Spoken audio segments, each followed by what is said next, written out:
Welcome to an episode of twitch.tv/venomous9tails together with Project Kitsune. Okay, so obviously this is a soft shell fabric. It is meant to keep you dry.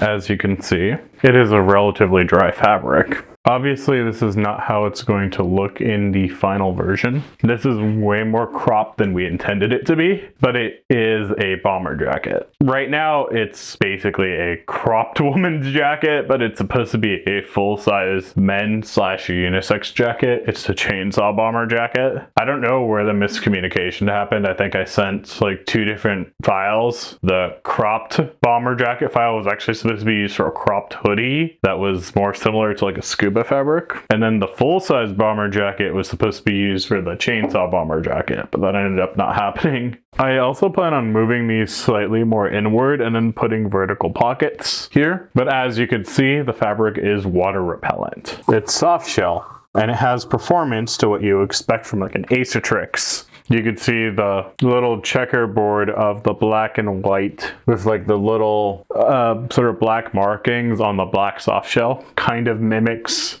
the cable pattern. It's symbolic of that, but it's not like an exact one for one. Here where these little diamonds are, those actually are symbolic of the chainsaw teeth. Eventually I'm going to have a zipper pull made that I'm going to attach to here. That's going to like resemble the little like triangle pull for like Pochita's ripcord and Denji's chest. This is like about as much as I can get away with without licensing. If they would be willing to strike a licensing deal with me, I would be happy to negotiate for licensing. But as you can see, it does a damn good job of repelling water. If we open up the zipper, you could see that the chest area on the mannequin is dry, and it's lined with a little bit of like polyester fabric. So while far from the final version, the CSM, also known as the Chainsaw Bomber Jacket, the CSM Bomber Jacket, and the CSM Cargo Pants, we actually have the cargo pants in production order right now, actually do repel water. It is tech wear. Now we just need to think of like an abstract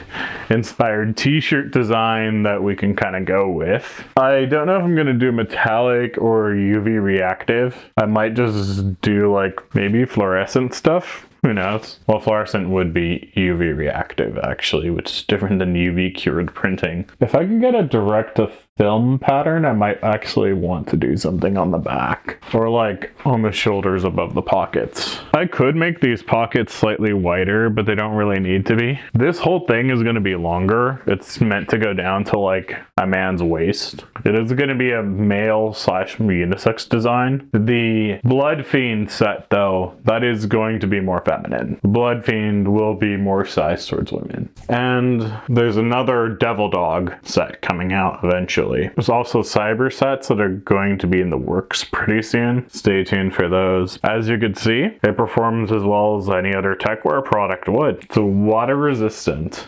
Let's get a close-up so you can see just how dry it is. See? No stains. It's kept our little mannequin here perfectly dry. It's only a tiny little demo, but it shows y'all what I'm capable of designing. We have some plans for a photo shoot with a chainsaw set coming out. Ideally, I would like to get 3-4 guys and like 2-3 girls to model the chainsaw bomber set, the Denji inspired one. And that's not even counting Blood Fiend. Blood Fiend, I'd like to get 2 or 3 girls to model that, and probably 2 or 3 guys for Devil Dog. And then the cyber set, there's 3 different cyber set designs to start. There's a cyber set LCY, there's a cyber set RBCA, and a cyber set DVD coming out. You can pretty much guess who those are inspired by. Stay tuned to see what else happens. I'll see what else we can make. I do want to come up with some original designs that are not just like me taking abstract inspiration from pop culture or folklore. Because there is supposed to be an Oni hoodie. I do have to redesign that to be soft shell. That's actually going to be sick because that's going to be a hooded bomber. That's going to go from normal hoodie to hooded bomber. But yeah, obviously we had to do this little test in the bathroom. I know it's a little scuffed, but you guys can see I'm very serious about tech wear performance. Anyway, I know this was a shorter video than y'all are used to, but stay tuned to see what we got planned. Y'all know I'm crazy in a good way, and y'all know Project Kitsune delivers a good shit. Follow my socials at Project Kitsune _collective on Instagram